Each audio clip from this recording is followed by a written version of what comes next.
Well, hello my friends, welcome back to the Scott Reed Project. Today a shoulder of lamb. So what we're going to do, obviously just going to take that little knuckle off, and we are going to take off the foreshank, just a cut on the same angle that shank lies, and then just going down to the joint.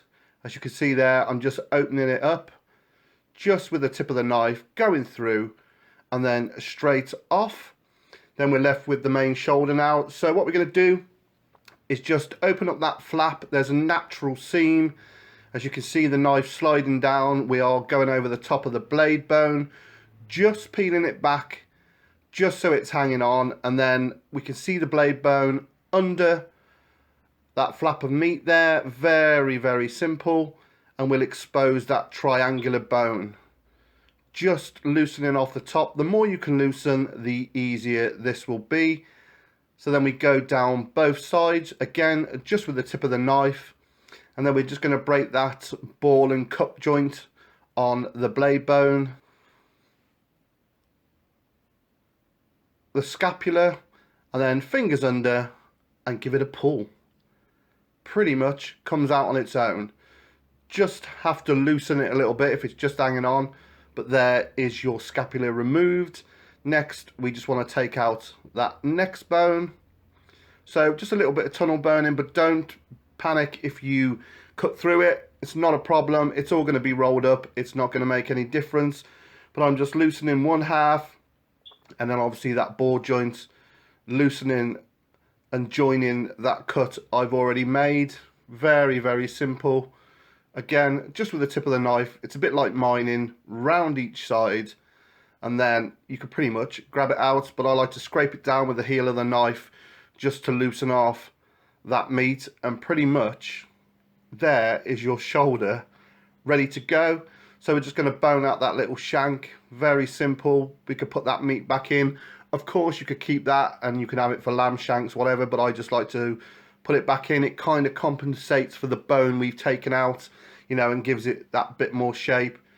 And then obviously there's a bit of fat on the neck end. You haven't got to trim this. It's just something I always do. You know me, you know, it has to be perfect. It's got that little gland in there, as you can see. So we just skim that out. Then pretty much have a tidy up. Take a bit of the fat off that's on the top there. And then just checking it over in with the shank meat, pretty much where the bone came out. Fold it back. Fold it over. And it's ready to tie. Okay then, to tie this, just the normal butcher's knot. There will be a link in the description for my butcher's knot tutorial, but starting in the middle, so simple. One in the middle, one to the left, one to the right, one to the left, one to the right, and you are done. It is that easy.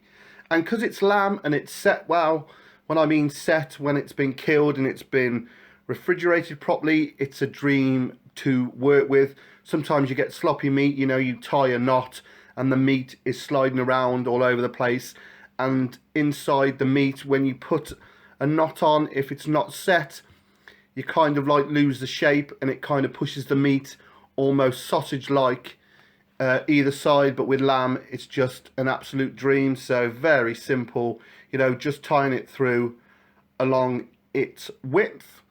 And then what we'll do is just put one across its length, just because we can, I suppose. And I think it just makes it look a lot more tidier. Then what we'll do, we just cut a simple trivet of veg and we'll get it in the oven. Job's a good one. Okay then, so a very simple trivet of some sliced onions, some sliced carrots. Lay it down in your roasting tray. Put your lamb on top, get some oil on it, give it a massage, some salt, some pepper, we get some dried thyme on there. I'm just going to put a spot of water around the tin just to help with the cooking and make the gravy, and then it's in the oven, baby. Job is a good one. And the rest is history. Thanks for watching the SRP. Please click subscribe when my face comes up down in the corner. Also check me out on my social media on Facebook, Twitter. And until next time, my friends, take care. Slam in the lamb.